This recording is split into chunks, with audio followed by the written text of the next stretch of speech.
The Dark Paranormal is supported by BetterHelp.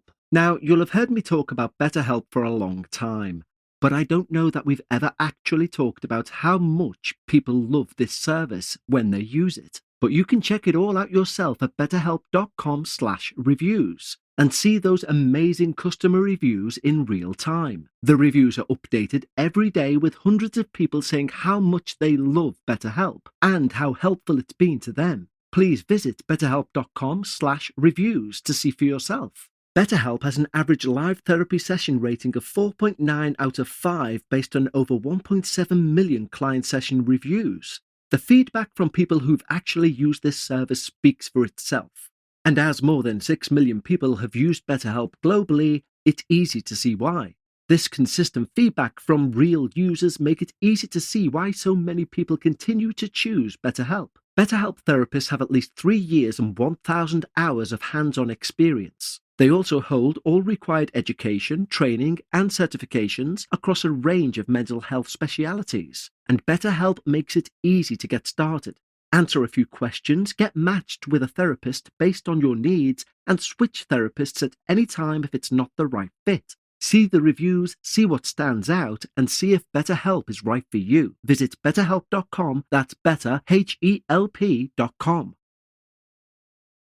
Most people don't realize how much their personal information is being bought and sold every day. Data brokers are making billions pulling details about you from public records and the internet, and then packaging and selling it, usually without your consent. That's how your information lands in the hands of scammers, spammers, even stalkers. It's why you get endless robocalls and why ads seem to follow you everywhere. That's where Aura comes in. Aura actively removes your data from broker sites and keeps it off. They also instantly alert you if your information shows up in a breach or on the dark web. But Aura goes beyond data protection. With one app, you get a VPN, antivirus, password manager, spam call protection, dark web monitoring, and even up to $5 million in identity theft insurance, all backed by 24/7 US-based fraud support. Other companies might sell just credit monitoring or just a VPN.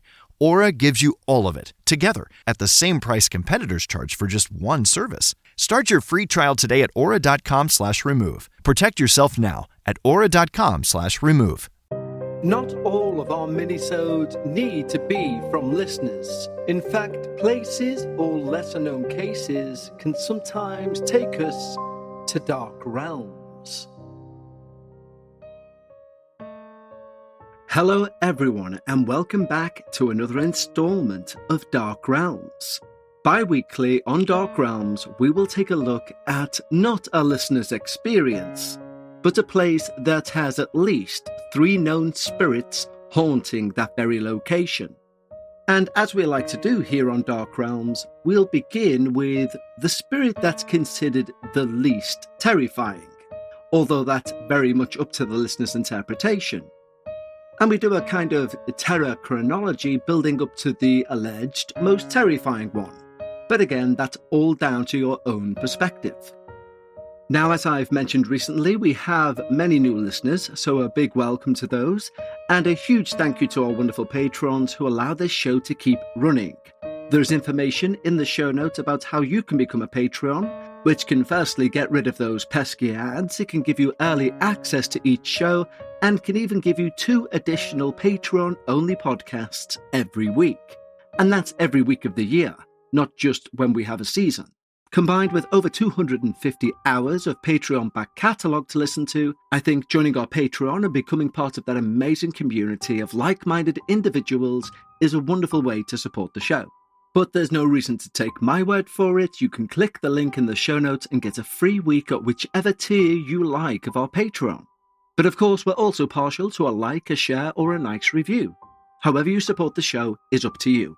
The most important thing is that you're here and we're ready to find out what today's Dark Realm we're going to investigate will be.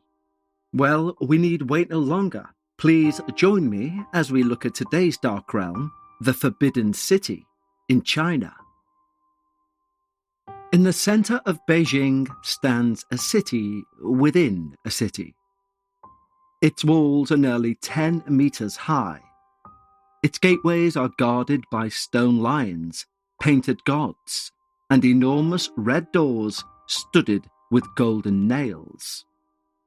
Behind those doors lies a maze of throne rooms, temples, courtyards, gardens, private chambers, and narrow passageways, some flooded with sunlight, others seemingly never designed to receive it.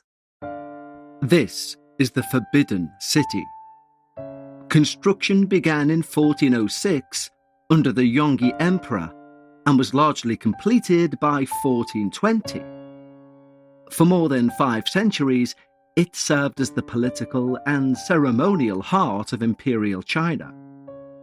14 Ming emperors and 10 Qiong emperors ruled within its walls, surrounded by relatives, officials, eunuchs, servants, etc., and thousands of palace women.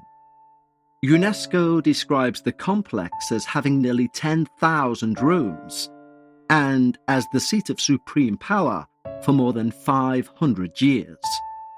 But the Forbidden City was not merely a palace. As we've seen over and over again on Dark Realms, places steeped with such grandeur often are also prisons. Once selected for a palace service, a woman could spend years confined behind walls that she never had permission to cross. Imperial favour could bring jewels and influence, but it could also inspire jealousy, punishment, isolation, and death.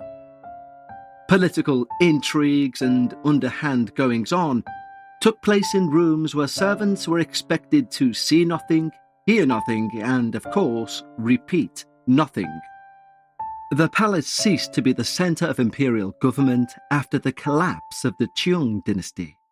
The Palace Museum was formally established in 1925, preserving the former royal complex and its collections for the public.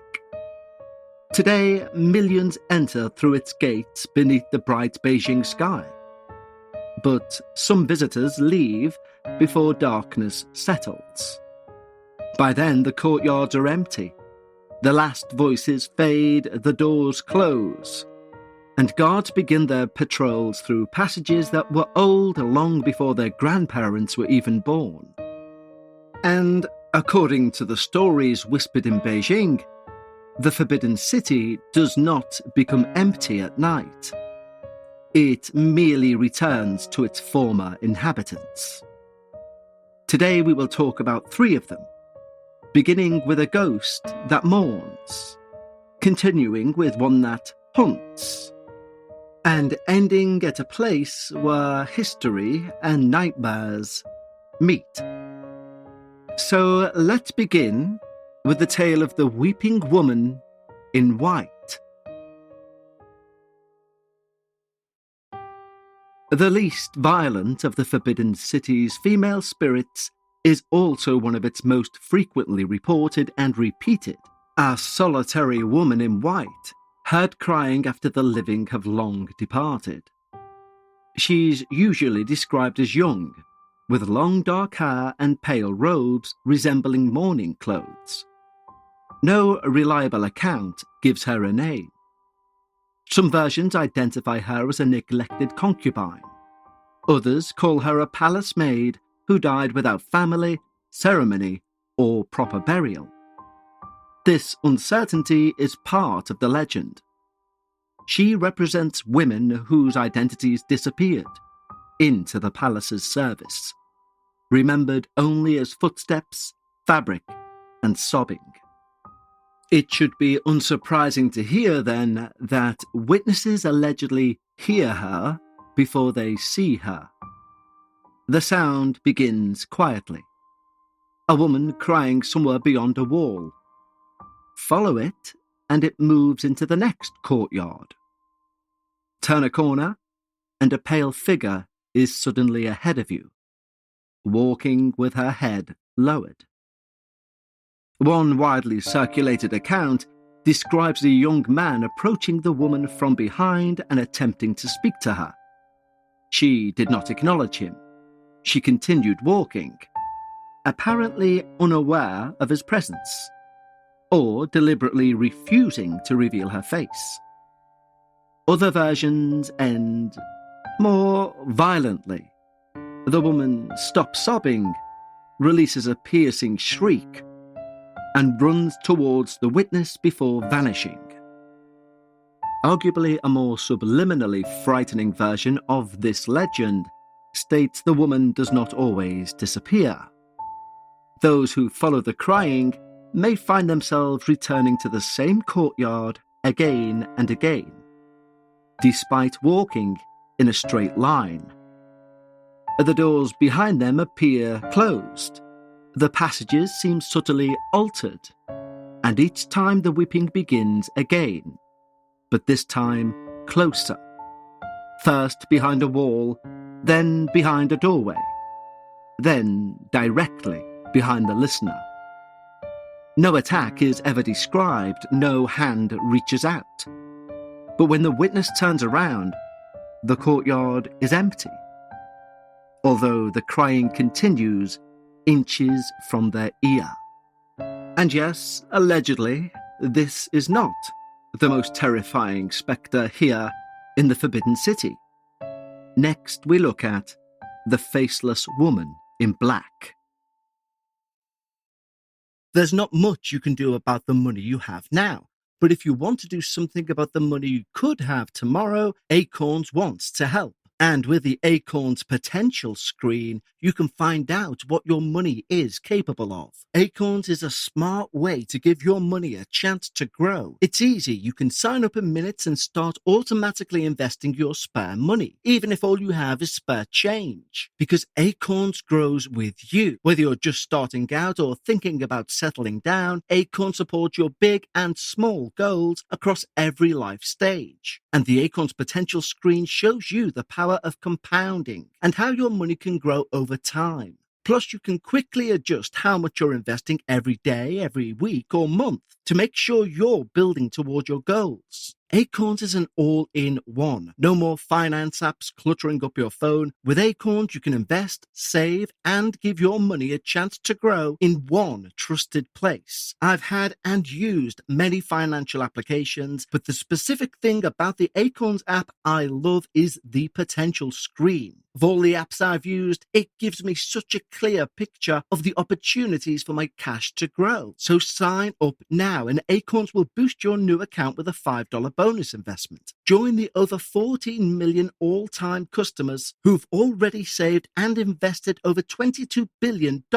with Acorns. Head to acorns.com/darkparanormal or download the Acorns app to get started. Paid non-client endorsement. Compensation provides incentive to positively promote Acorns. Tier 2 compensation provided. Potential subject to various factors such as customers' accounts, age, and investment settings. Does not include Acorns fees. Results do not predict or represent the performance of any Acorns portfolio. Investment results will vary. Investing involves risk. Acorns Advisors LLC, an SEC registered investment advisor. View important disclosures at acorns.com/darkparanormal.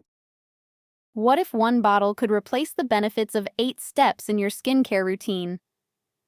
Get glass-like skin and your time back with the resurfacing compound by U Beauty. This transformative serum works to visibly brighten, smooth, and even your skin while helping minimize the look of pores, dark spots, and fine lines, all in one multitasking formula. It's breakthrough science and streamlined simplicity in a single step. For science-proven results without the clutter or confusion, shop the resurfacing compound by U Beauty now at ubeauty.com. That's the letter U, BEAUTY.com. Try U Beauty today. Most people don't realize how much their personal information is being bought and sold every day. Data brokers are making billions, pulling details about you from public records and the internet, and then packaging and selling it, usually without your consent. That's how your information lands in the hands of scammers, spammers, even stalkers. It's why you get endless robocalls and why ads seem to follow you everywhere. That's where Aura comes in. Aura actively removes your data from broker sites and keeps it off. They also instantly alert you if your information shows up in a breach or on the dark web. But Aura goes beyond data protection. With one app, you get a VPN, antivirus, password manager, spam call protection, dark web monitoring, and even up to $5 million in identity theft insurance, all backed by 24/7 US-based fraud support. Other companies might sell just credit monitoring or just a VPN. Aura gives you all of it, together, at the same price competitors charge for just one service. Start your free trial today at aura.com/remove. Protect yourself now at aura.com/remove. The faceless woman in black does not mourn. She allows herself to be chased.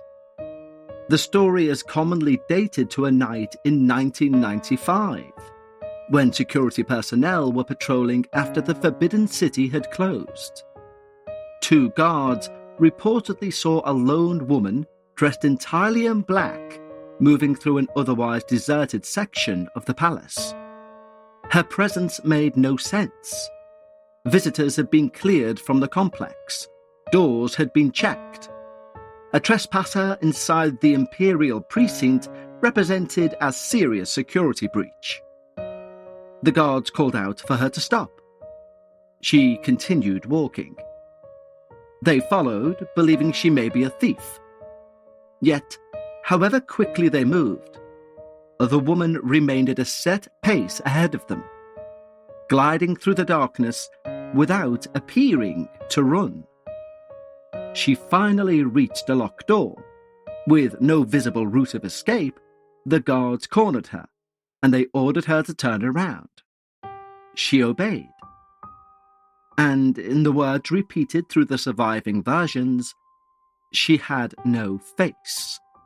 There were no eyes, no mouth. She had no features beneath the long black hair, only a blank surface where a human face should have been. The guards dropped their torches and fled. Back in the guard room, they told a third man what they'd seen, and the 3 armed themselves and returned, perhaps expecting an intruder may be wearing a mask, perhaps hoping fear had distorted the encounter. Their torches were still lying where they had fallen, still shining across the stone. The woman was gone. The door remained locked. There were no windows and no obvious place in which a person could hide. No public palace museum report verifies this event, and the guards' complete names are absent from published versions. It survives as an urban legend rather than a documented incident. But interpretive events make this encounter darker. You see, in many supernatural traditions, a spirit without a face is not merely disfigured. It means it's been stripped of identity. It may be a dead person whose name was erased, or something inhuman imitating the outline of a woman without understanding fully how to complete it.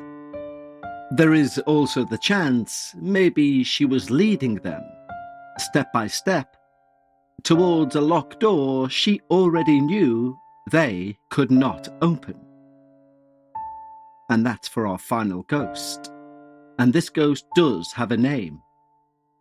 Consort Zen, at the well. And yes, she has a face.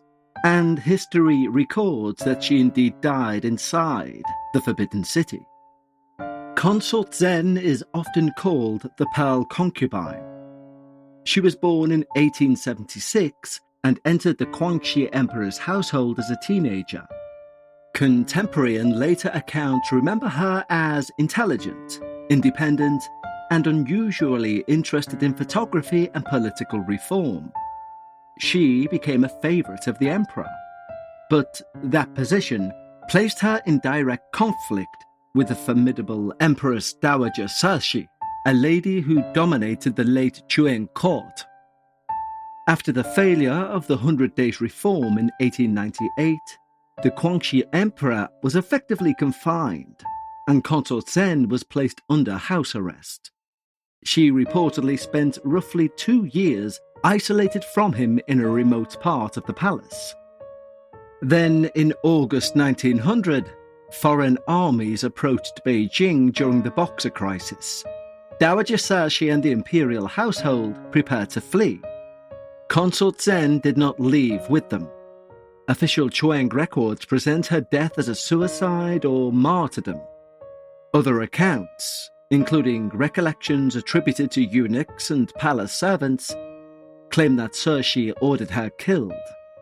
One oral account remembered a shouted command, Throw her down. What followed was the sound of a struggle and a body falling into the well. Consort Zen was approximately 24 years old. Her remains were retrieved later and eventually interred at the Western Qing tombs. The well associated with her death still stands near the Palace of Tranquil Longevity. Her haunting begins with sobbing. Guards and late-working staff are said to hear a woman crying near the well when the surrounding courtyard is empty. Others describe the sound of silk scraping over stone, as though the killing is not merely remembered, but repeated. Then comes the reflection. The well appears dry during the day, yet palace folklore claims that, after dark, water can sometimes be seen below. Anyone looking into it may fail to see their own face. Instead, guards have reportedly seen what one cultural account calls the reflection of a woman. She is said to stare upwards from beneath the water. The darkest version warns that the face changes as the observer watches. Listeners of old will note I did not refer to a residual haunting or stone-tape theory regarding this repeated death. And the reason is the occult interpretation is terrifying, because this is not a residual image repeating an old death. At first, the woman appears calm. Then her hair begins drifting around as though she's submerged. Then her mouth opens. Her hands rise towards the surface. The reflection seems to come closer, although nothing disturbs the water. And then the observer begins feeling fingers closing around the wrists that are resting on the stone rim. Because this is no residual image. This is a conscious spirit attempting to exchange places with the living, to pull another body down so something drowned, furious and forgotten may finally climb out. Now, Consort Zen's death is the only one of tonight's 3 stories tied to an identifiable historical victim, but that doesn't prove her spirit is in the well. But it does mean that when visitors stand there, they are not imagining an invented tragedy. They are standing at a place where a young woman entered imperial history and, by one means or another, never walked away. This has been one of my favourite Dark Realms to research and produce. I hope you enjoyed it too, and I'll be back in 2 weeks with our next Dark Realm.